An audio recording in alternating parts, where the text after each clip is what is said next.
My name is Ethan Stuckmayer, and I'm the Senior Housing Planner at the Department of Land Conservation and Development. The City of Independence is not unique in its housing shortage.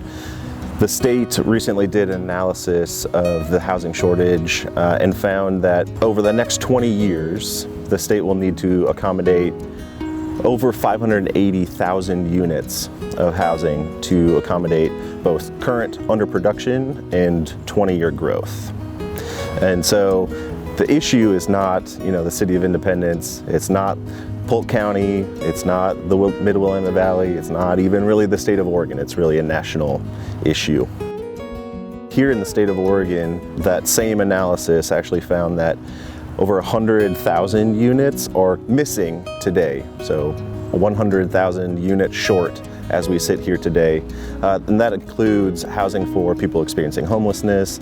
It includes just the flat underproduction of housing that we've seen in the last couple decades. It also includes housing for second and vacation homes. So that while that's not a housing need, it's also competing for the same resources as long-term rentals and people just trying to find a place to live. So housing shortage is one of the fundamental core elements of what it means to have an inaffordable housing market. So as you imagine, as things become more scarce, people are willing to pay for those resources at a higher level because they're competing against others. And typically what that means is that the people who don't have as many resources can't afford or can't compete with the people who have more. So there's a lot of winners and losers that result from a shortage of housing, especially.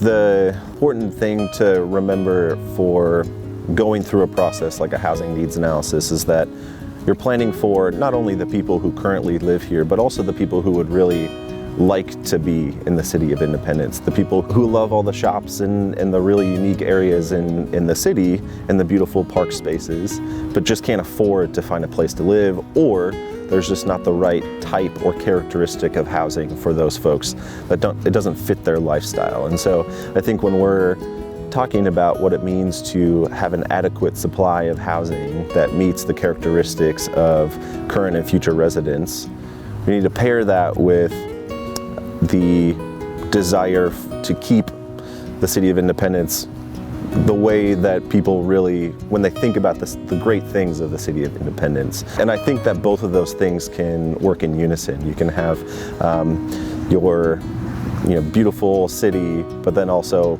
accommodate the folks who really do want to come and be a part of this community or who are struggling to stay here.